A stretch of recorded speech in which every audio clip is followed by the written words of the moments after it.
Hello students, welcome to Shiny Max. 10ஆம் வகுப்பு பயிற்சி 1.2ல் முதல் கணக்கு பார்க்கலாம். இங்கே நம்மளுக்கு ஏபி கொடுத்துக்கிட்டு பின்வருவனவற்றில் எவை ஏயிலிருந்து பிக்கான உறவுகளாகும் அப்படின்னு கேட்குறாங்க. நம்மள இங்கே 4 சப்டிவிஷன் தந்திருக்காங்க. சரிங்களா?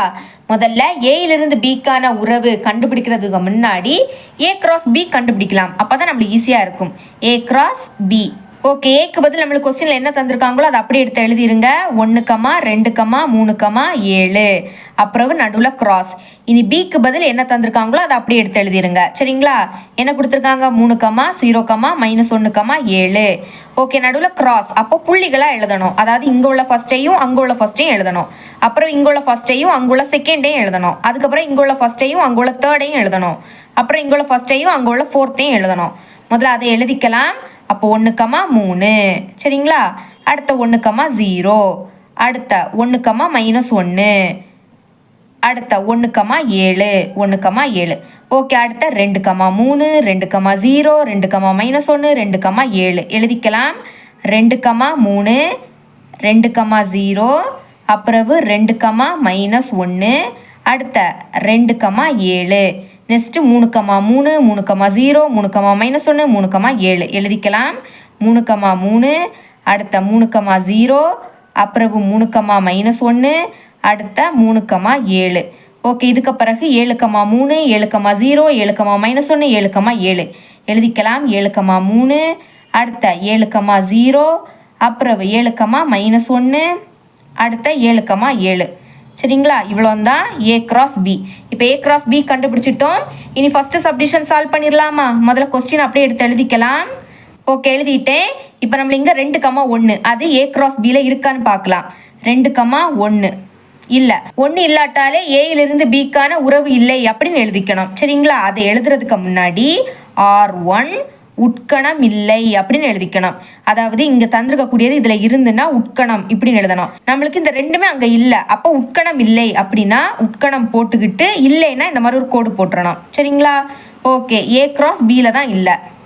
அப்போ ஃபைனலாக எப்படி எழுதணும்னா therefore R1 ஆனது ஏயிலிருந்து பிக்கான உறவு இல்லை அப்படின்னு எழுதிக்கணும். உறவு இல்லை. சரிங்களா? ஓகே, இனிமேல் செகண்ட் சப்டிஷன் பார்த்துடலாம். கொஸ்டின் எழுதிக்கலாம். ஓகே, கொஸ்டின் அப்படியே எடுத்து எழுதிட்டேன். -1, 1 பாருங்க இருக்கான்னு பாருங்க. இங்கே 1, -1 இருக்குது. நம்மளுக்கு என்ன தேவை? -1, 1 அது இல்லை. அப்போ எப்படி எழுதிக்கணும்? R2 இங்கே என்ன இருக்கோ அதை அப்படியே எழுதிருங்க. R2 உட்கணம் இல்லை இப்படி எழுதிக்கிட்டு ஏ கிராஸ் பியில். சரிங்களா? ஃபைனலாக எப்படி எழுதணும்? therefore R2 ஆனது ஏயிலிருந்து பிக்கான உறவு இல்லை அப்படின்னு எழுதிக்கணும். சரிங்களா? தேர்ட் சப்டிவிஷன் கொஸ்டின் அப்படியே எடுத்து எழுதிக்கிட்டேன். இப்போ 2, -1 இருக்கான்னு பாருங்க. என்ன இருக்குது? 2, -1. அடுத்த 7, 7 அதுவும் இருக்குது. அப்புறம் 1, 3 1, 3 அதுவும் இருக்குது. ஓகே, இங்கே தந்திருக்கக்கூடிய எல்லாமே இருக்குது. எல்லாமே இருந்துன்னா உறவு ஆகும் அப்படின்னு எழுதணும். ஓகே, அதுக்கு முன்னாடி எப்படி எழுதணும்? R3 உட்கணம். சரிங்களா? உட்கணம் இல்லாட்டாதான் இந்த மாதிரி கோடு போடணும். இங்கே வந்து எல்லாமே இருக்கிறதுனால உட்கணம் அப்படின்னு எழுதிக்கிட்டு ஏ கிராஸ் பி. அப்போ ஃபைனலாக எப்படி எழுதணும்? therefore R3 ஆனது ஏயிலிருந்து பிக்கான உறவு ஆகும் அப்படின்னு எழுதிக்கணும். ஓகே, இனி ஃபோர்த்து சப்டிவிஷன் பார்க்கலாம். கொஸ்டின் அப்படியே எடுத்து எழுதிக்கிட்டேன். இப்போ செக் பண்ணலாமா? 7, -1 இருக்கான்னு பாருங்க. அது இருக்குது. ஓகே, அப்புறம் 0, 3. ஓகே, 3, 0 இருக்குது. ஆனால் 0, 3 இல்லை. அப்போ உறவு இல்லைன்னு எழுதிக்கலாம். 1 இல்லாட்டாலே உறவு இல்லைன்னு எழுதிடணும். அதுக்கு முன்னாடி R4 உட்கணம் இல்லை ஏ கிராஸ் பி அப்படின்னு எழுதிக்கிட்டு therefore R4 ஆனது ஏயிலிருந்து பிக்கான உறவு இல்லை இந்த மாதிரி எழுதிக்கணும். சரிங்களா? இவ்வளோ தான் அந்த சம். இது ரெண்டாவது கணக்கு பார்க்கலாம். இங்கே நம்மள ஏ கொடுத்துருக்காங்க. கொடுத்துக்கிட்டு மற்றும் ஆர் என்ற உறவு ஏயின் மீது ஓர் எண்ணின் வர்க்கம் என வரையறுக்கப்பட்டால் ஆரை ஏ கிராஸ் ஏயின் உட்கணமாக எழுதுக. அதாவது ஏ கொடுத்துக்கிட்டு இப்போ நம்ம ஆர் கண்டுபிடிக்கணும். அது எப்படி இருக்கணுமா? ஏயின் மீது ஓர் எண்ணின் வர்க்கம். அதாவது ஏ இருக்குது பார்த்தீங்களா? இதில் இருக்கக்கூடிய ஒவ்வொரு எண்ணோட வர்க்கம். இப்போ பாருங்கள், இங்கே ஃபஸ்ட்டு 1 இருக்குது. 1 அப்படியே எழுதிக்கணும். கமாக்கு அடுத்த 1ஓட வர்க்கம் எழுதணும். 1ஓட வர்க்கம் என்னன்னா 1 தான். சரிங்களா? அடுத்து இங்கே 2 இருக்குது. 2 எழுதிருங்க. இப்போ 2ஓட வர்க்கம் என்னது? 4. அடுத்த 3 இருக்கா? 3 எழுதிருங்க. 3ஓட வர்க்கம் என்னன்னா 9. இந்த மாதிரி எழுதணும். இந்த மாதிரி 45 வரைக்கும் நம்ம எழுதலாம். ஆனால் அது வந்து ஏ கிராஸ் ஏல இருக்கிறத மட்டும்தான் எழுதணும். சரிங்களா? ஓகே, இப்படி தான் நீங்கள் ஆர் கண்டுபிடிக்கணும். கண்டுபிடிச்சிக்கிட்டு மேலும் ஆருக்கான மதிப்பகத்தையும் வீச்சகத்தையும் காண்க. ஆரோட மதிப்பகத்தையும் வீச்சகத்தையும் கண்டுபிடிக்கணும். அதுக்கு ஆர் கண்டுபிடிக்கணும். ஓகே, ஆர் கண்டுபிடிக்கணும்னா ஏ கிராஸ் ஏ கண்டுபிடிக்கணும். சரிங்களா? தீர்வு ஃபஸ்ட்டு தந்திருக்க ஏ அப்படியே எடுத்து எழுதிக்கிட்டேன். இப்போ ஏ கிராஸ் ஏ கண்டுபிடிக்கலாம். ஓகே, ஏக்கு பதில் என்ன தந்திருக்காங்களோ அதை அப்படியே எடுத்து எழுதிக்கலாம். 1, 2, 3, 4, எக்ஸட்ரா 45. அடுத்த நடுவில் கிராஸ், திரும்பவும் ஏ எழுதிக்கலாமா? 1, 2, 3, 4, எக்ஸட்ரா 45. ஓகே, நடுவில் கிராஸ். அப்போ எப்படி எழுதணும்? புள்ளிகளாக எழுதணும். இங்கே உள்ள ஃபஸ்ட்டையும் அங்கே உள்ள ஃபஸ்ட்டையும் எழுதணும். அப்புறம் இங்கே உள்ள ஃபஸ்ட்டையும் அங்கே உள்ள செகண்டையும் எழுதணும். இந்த மாதிரி அங்கே இருக்கக்கூடிய எல்லாத்துக்கும் எழுதணும். ஓகே, எழுதிக்கலாம். அப்போ 1, 1, 1, அடுத்த 1, 2. நோட்டில் 45 வரை எழுதுறது கஷ்டம், அதனால எக்ஸட்ரா போட்டுக்கிட்டு லாஸ்ட் உள்ளதை எழுதிருங்க.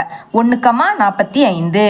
சரிங்களா? இந்த மாதிரி எழுதுனீங்கன்னா உங்களுக்கு ஈஸியாக இருக்கும். அடுத்த 2க்கு அங்கே இருக்கக்கூடிய எல்லாத்தையும் எழுதணும். ஓகே, ஃபஸ்ட்டு 2, 1, அடுத்த 2, 2. சரிங்களா? அப்புறம் எக்ஸட்ரா போட்டுட்டு லாஸ்ட் உள்ளதை எழுதிருங்க. 2, 45. அடுத்த 3க்கு எழுதலாம். 3, 1, அடுத்த 3, 2, எக்ஸட்ரா லாஸ்ட் உள்ளது 3, 45. ஓகே, இந்த மாதிரி 45 வரை எழுதணும். சரிங்களா? ஓகே, அப்போ எக்ஸட்ரா போட்டுடலாம். இனிமேல் லாஸ்ட் உள்ளது எழுதிக்கலாம். 45, 1, 45, 1, அடுத்த 45, 2, அடுத்த லாஸ்ட் ஒன்று எழுதிடலாம். 45, 45. இதோட ஸ்டாப் பண்ணிடணும். சரிங்களா? இதுதான் ஏ கிராஸ் ஏ. இப்போ ஆர் கண்டுபிடிச்சிடலாம். ஓகே, ஆர் என்னது? ஏயின் மீது ஓர் எண்ணின் வர்க்கம். அதாவது ஏ கொடுத்துருக்காங்க, அதுவும் வந்து ஏ கிராஸ் ஏல இருக்கணும். Okay, first 1 எழுதிக்கலாமா? 1 வர்க்கத்தை கமாக்க அடுத்து எழுதிக்கணும். 1 வர்க்கம் என்னன்னா 1 தான். சரிங்களா? அடுத்த 2 இருக்குது. அப்போ 2 எழுதிருங்க. 2 வர்க்கம் 4. இப்போ முதல்ல 1, 1 பார்த்தோம் பார்த்தீங்களா? அது ஏ கிராஸ் ஏல இருக்குது, அதனால எழுதியிருக்கோம். அடுத்த 2, 4. இதுவும் இந்த லைனில் இருக்கும். சரிங்களா? 45 வரை கடைசி இருக்குது பார்த்தீங்களா? அப்போ 2, 4 இதுக்குள்ளே தான் இருக்கும். ஓகே, அதுக்கு பிறகு 3 இருக்குது பார்த்தீங்களா? 3, 3 வர்க்கம் 9. இதுவும் அடுத்த லைனில் இருக்கும். அடுத்த என்னது இருக்குது? 4, 4 வர்க்கம் 16. அடுத்த 4க்கு அடுத்த 5. இங்கே 45 வரை இருக்கனால 5 இதுக்குள்ளே இருக்கும். அப்போ 5, 5 வர்க்கம் 25. இதுக்கு அடுத்த 6 வரும்.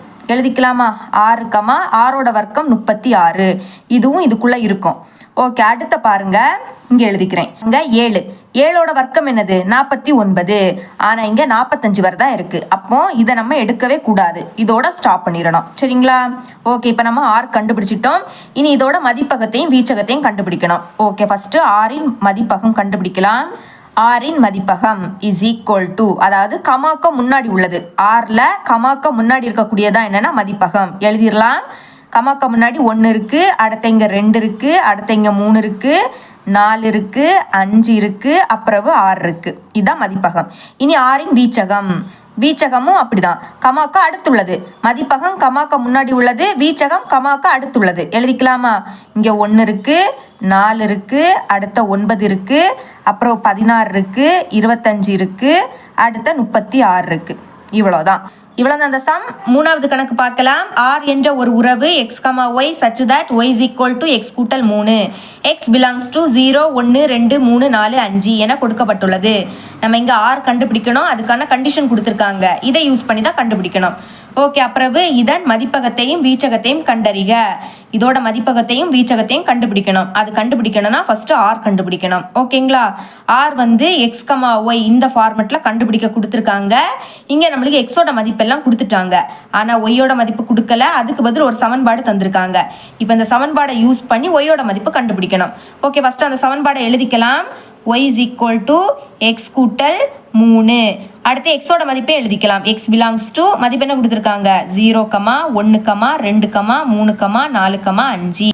இப்போ ஃபஸ்ட்டு எக்ஸ் உடைய பிளேஸில் 0 அப்படின்னு பிரதியிடலாம். அப்போ x equal to 0 பிரதியிடலாமா? y is equal to எக்ஸுக்கு பதில் 0, அடுத்த கூட்டல் 3. 0வையும் 3ஐயும் கூட்டினா 3. ஓகே, அப்போ எக்ஸோட பிளேஸில் 0ன்னு பிரதியிடும்போது ஒய்யோட மதிப்பு 3ன்னு கிடைக்குது. நல்லா ஞாபகம் வச்சுக்கோங்க. ஃபஸ்ட்டு எக்ஸோட மதிப்பு எழுதணும், அடுத்ததான் ஒய்யோட மதிப்பு எழுதணும். இதுக்கு பிறகு எக்ஸுக்கு பதில் 1 அப்படின்னு பிரதியிடலாம். அப்போ ஒய் இஸ் ஈக்குவல் டு எக்ஸுக்கு பதில் 1 கூட்டல் அந்த 3. 1 3 கூட்டினா 4. ஓகே, அப்போ 1ன்னு பிரதியிடும்போது ஒய்யோட மதிப்பு 4ன்னு கிடைக்குது. இதுக்கு பிறகு 2 அப்படின்னு பிரதியிடலாம். ஓகே, அப்போ ஒய் இஸ் ஈக்குவல் டு எக்ஸுக்கு பதில் 2 கூட்டல் அந்த 3. 2 3 கூட்டினா 5. பாருங்க, 2ன்னு பிரதியிடும்போது ஒய்யோட மதிப்பு 5ன்னு கிடைக்குது. இனிமேல் எக்ஸுக்கு பதில் 3 அப்படின்னு பிரதியிடலாம். அப்போ ஒய் இஸ் ஈக்குவல் டு எக்ஸுக்கு பதில் 3 கூட்டல் அந்த 3. 3 3 கூட்டினா 6. அப்போ 3ன்னு பிரதியிடும்போது 6ன்னு கிடைக்குது. இனிமேல் எக்ஸுக்கு பதில் 4 அப்படின்னு பிரதியிடலாம். அப்போ பாருங்க, ஒய் இஸ் ஈக்குவல் டு எக்ஸுக்கு பதில் 4 கூட்டல் அந்த 3. 4 3 கூட்டினா 7. அப்போ 4 அப்படின்னு பிரதியிடும்போது ஒய்யோட மதிப்பு 7 கிடைக்குது. இனிமேல் எக்ஸுக்கு பதில் 5 அப்படின்னு பிரதியிடலாம். அப்போ ஒய் இஸ் ஈக்குவல் டு எக்ஸுக்கு பதில் 5 கூட்டல் 3. அப்போ 5 3 கூட்டினா 8. அப்போ 5ன்னு பிரதியிடும்போது ஒய்யோட மதிப்பு 8ன்னு கிடைக்குது. இப்போ கிடைச்சிருக்கு பார்த்தீங்களா? இதுதான் என்னன்னா ஆர். அப்போ எழுதிக்கலாம். R is equal to first என்ன கிடைச்சிருக்கு? 0,3 எழுதலாம். 0,3 அடுத்த 1,4 அப்புறம் 2,5 அப்புறம் 3,6 அடுத்த 4,7 அடுத்த 5,8. இவ்வளோதான். இனிமேல் என்ன கண்டுபிடிக்கணும்? மதிப்பகத்தையும் வீச்சகத்தையும் கண்டுபிடிக்கணும். ஃபஸ்ட்டு மதிப்பகம் கண்டுபிடிக்கலாம். மதிப்பகம்னா கமாக்க முன்னாடி உள்ளது. அப்போ கமாக்க முன்னாடி உள்ளது எழுதலாம். இங்கே ஃபஸ்ட்டு 0 இருக்குது, அடுத்த 1 இருக்குது, அப்புறம் 2, அடுத்த 3, அடுத்த 4, அப்புறம் 5. ஞாபகம் வச்சுக்கோங்க, மதிப்பகம்னா கமாக்க முன்னாடி உள்ளது. இனி வீச்சகம் கண்டுபிடிக்கலாம். வீச்சகம்னா என்னன்னா கமாக்க அடுத்த உள்ளது. சரிங்களா?